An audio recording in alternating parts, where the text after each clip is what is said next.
ကံတရားဆိုတာအတွင်းလားအပြင်လားလို့မေးလို့ရှိရင်အတွင်းမှာရှိတယ်အတွင်းမှာရှိတယ်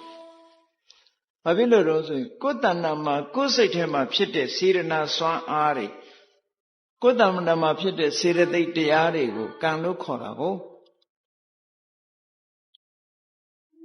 အဲ့တော့အပြင်ကဟာကိုပြင်တာနဲ့အတွင်းကဟာပြင်တာဟာဘယ်ဟာပို့ပြီးတော့အရင်ကြမယ်ထင်တယ်လဲအတွင်းဟာပြင်တာပို့အရင်ကြဟုတ်ကဲ့အဲ့တော့လူတွေမှာကံတရားဆိုပြီးတော့လူတွေမှာကံတရားကိုကြောက်ကြတယ်ကံတရားကိုအရှုံးပေးကြတယ်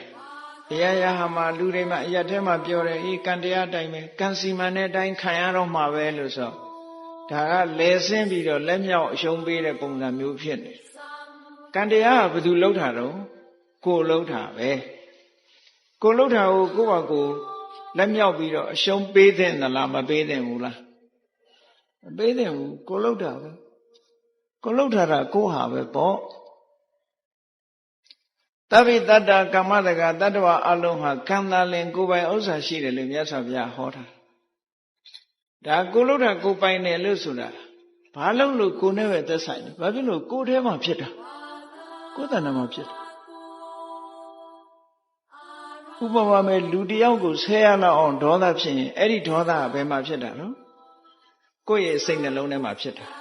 ဟုတ်ကဲ့လားအဲ့ဒီကိုယ့်ရဲ့စိတ်နှလုံးထဲမှာဖြစ်တဲ့ဒေါသတရားဟာဘယ်သူကိုအရင်ဒုက္ခပေးတာတုံးဆိုကိုယ်ပဲအရင်ဒုက္ခပေးတာပဲကိုယ့်ရဲ့နှလုံးသားကိုပူလောင်စေတယ်ကိုယ့်ကိုယ်ကိုပူလောင်ပြီးတော့မှသူများကိုသွားဒုက္ခပေးတာဒါကြောင့်မို့အတွင်းလည်းဒုက္ခပေးတယ်အပြင်လည်းဒုက္ခပေးတယ်ဒေါသဆိုပေါ့တရားဘယ်အရာမှမကောင်းဘူးအေးအဲ့ဒီတော့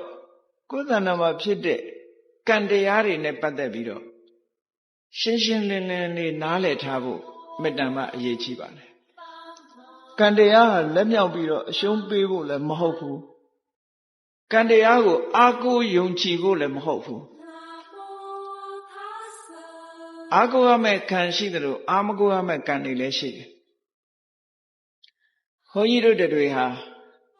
ကောင်းတဲ့ကံတွေကိုလည်းလုံးမိကြတယ်မကောင်းတဲ့ကံတွေကိုလည်းလုံးမိကြတယ်